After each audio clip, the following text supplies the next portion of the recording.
غلطیاں بھی ہوں گی، غلط بھی سمجھا جائے گا۔ یہ زندگی ہے جناب، یہاں تعریفیں بھی ہوں گی اور رسوا بھی کیا جائے گا۔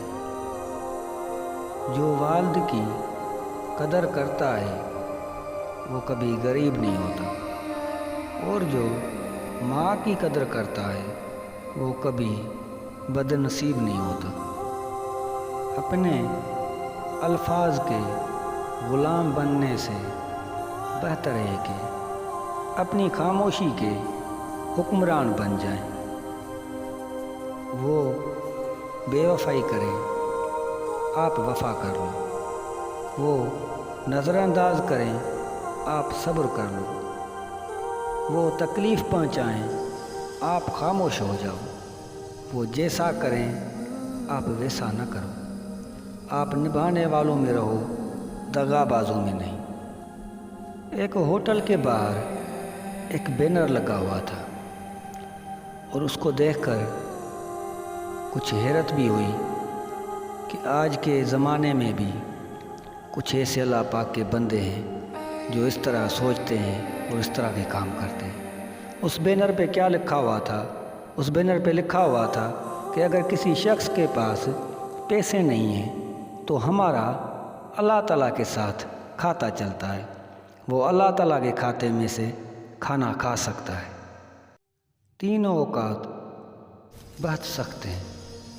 ایک وہ جب وہ موت کے فرشتے کو دیکھے گا، دوسرا وقت جب قبر میں اٹھے گا، تیسرا وہ وقت جب پروردگار کے سامنے پیش ہوگا۔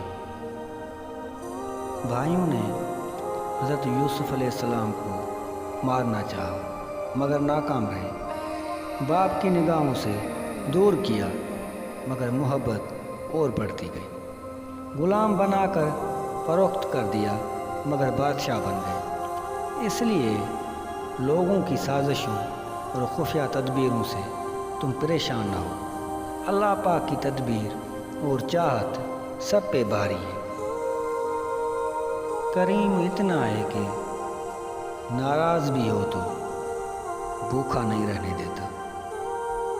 توبہ ایسا دروازہ ہے جو موت کی ہچکی تک کھلا رہتا ہے۔ دعا ایسا عمل ہے جو تقدیر کو مات دے سکتی ہے۔ ضمیر ایسا ساتھی ہے جو ہمیشہ حق کی راہ دکھاتا ہے۔ کسی انسان کی خوبی کو پہچانو اور اسے بیان کرو، لیکن اگر کسی کی خامی مل جائے تو یہاں تمہارے خوبی کا امتحان ہے۔ 2 مٹکے پانی کے لیے کبھی میلوں سفر کرو اور گھنٹوں لائن میں لگ کر اپنی باری کا انتظار کرو، اور اس پر بھی کھارے کڑوے پانی سے تمہارا مشکیزہ بھر دیا جائے تو تمہیں اندازہ ہو تمہارے گھر میں بہتے نل کا پانی کتنی بڑی نعمت ہے جو تم ضائع کرتے ہو۔